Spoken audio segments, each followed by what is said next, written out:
Okay, here we are. It is Holy Week, and we are moving right through it, and we are on Thursday. So we're going to be reading out of Matthew 26. This is the day that Jesus gets crucified. Traditionally, a lot of people have celebrated the crucifixion on Friday, and it's called Good Friday.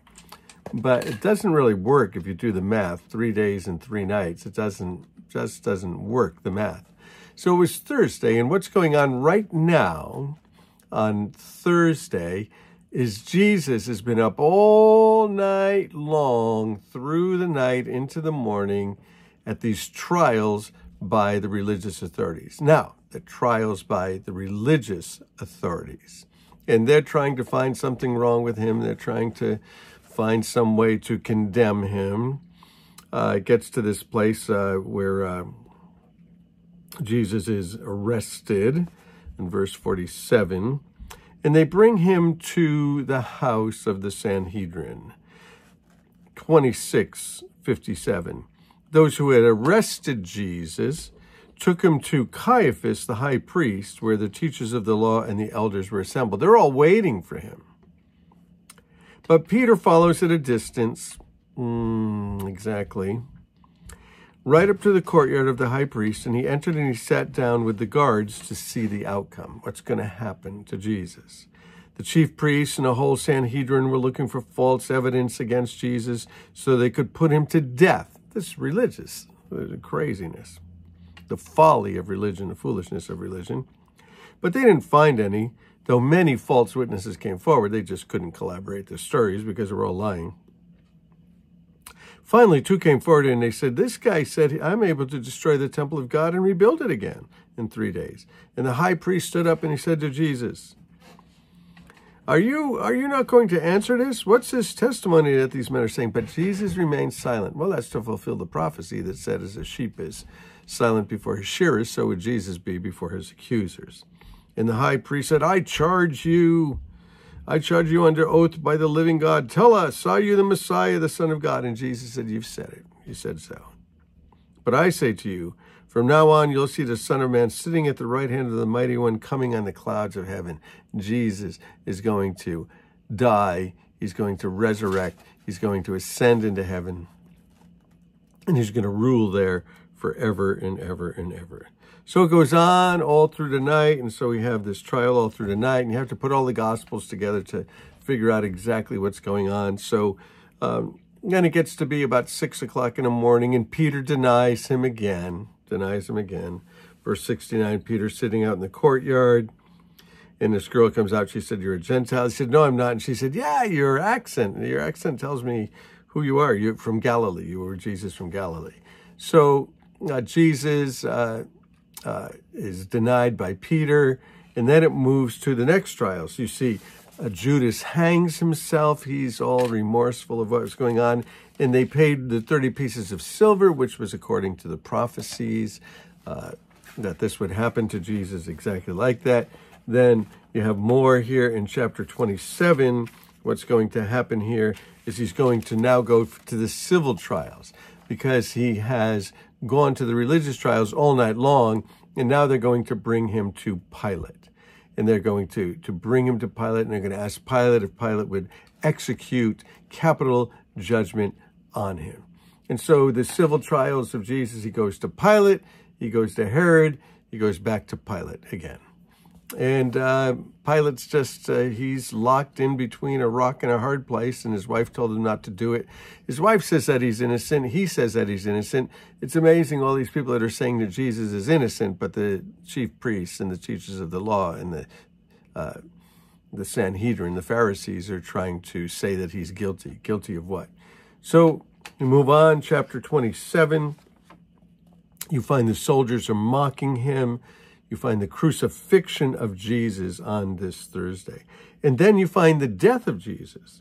So 27:45, from noon until 3. So all night long he's up in these religious trials. Then they bring him to the civil trials. They bring him to Pilate, and Pilate sends him to Herod, and then Herod sends him back to Pilate. And so they're going to crucify him, and they do it right away. So from noon until 3 in the afternoon, darkness came over the land. 3 in the afternoon, Jesus cries out in a loud voice, 3 hours. Eli, Eli, lama sabachthani, which means, my God, why hast thou forsaken me? God is turning away from Jesus because Jesus is taking upon himself all of the sin of the world. And God can't look at him when he's taking on the sin of the world. You go, well, that's a little bit harsh, that God would turn away from him. Well, I used an illustration in church with this. And I asked people, do you have a remote control on your TV? When people are like, yes. And I said, do you ever watch a movie and you're watching a movie and there's something that offends your sensibilities, offends your morality, and you fast forward that thing, you want to get through it. I don't want to see that. I don't want to see that. That's not who I am. I don't want to see that. Actually, it's offending your holiness. Wherever you're at, believer or non-believer, you have some degree of holiness, and you have some standards of holiness and morality and some standards and some sentiments. Well, God is putting all of the sin of the world on Jesus. He who knew no sin became sin for us so that in him we might become the righteousness of God. So all of the sin of the world is on Jesus, and the Father looks away. Well, this is the same thing that happened in the garden. You remember that they were separated from God. They were connected and they were separated. And so sin separates us from God. And here you have God. He's not looking on Jesus. Is that separation because he's taking the sin. He's taking your sin and he's taking my sin. So it's not that forgiveness just comes easy. Forgiveness was paid for. Justice was worked out on the cross. Jesus took your penalty. It's kind of like if you got a ticket for a moving violation in your car and you went to court and you tried to fight it and they said, no, sure enough, you're guilty. And sure enough, you were guilty. And, if the judge said, you know what, I'll pay the fine. Could the judge pay the fine? Sure, because the fine is being paid. And so payment is in full.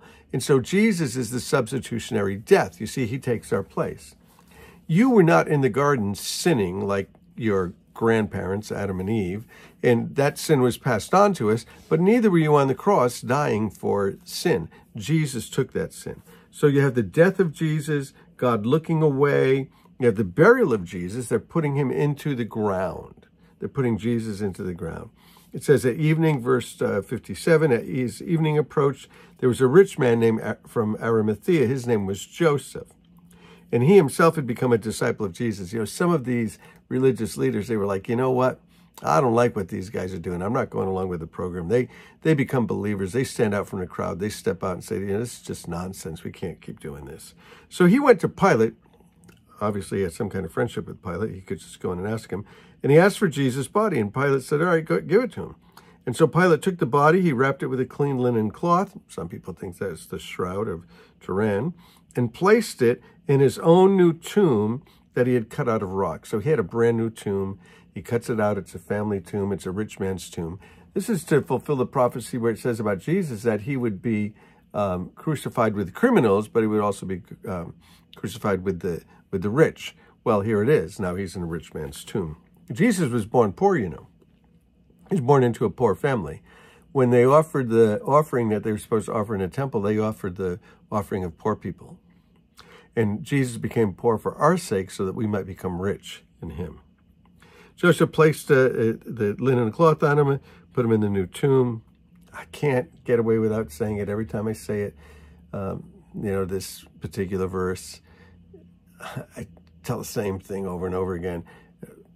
Joseph of Arimathea's family came and said, do you want to give that tomb, the family tomb? You want to give the family tomb to Jesus? And he said, it's only for the weekend. Jesus is going to rise from the dead. They put a guard there. The next day, one after the preparation, the chief priests and the Pharisees went to Pilate, and they said, sir, we remember what he said. And Pilate said, well, put a guard there. So there you have it. Jesus crucified on the Thursday. And he's going to be in the tomb, right? That Thursday afternoon. He's going to be in the tomb on Friday, Saturday, and he will arise on Sunday. So 3 nights, Thursday night, Friday night, Saturday night, Jesus is in the tomb. So we'll do Friday too and see what we can do with that. Fill in some spots, fill in, what's going on right now.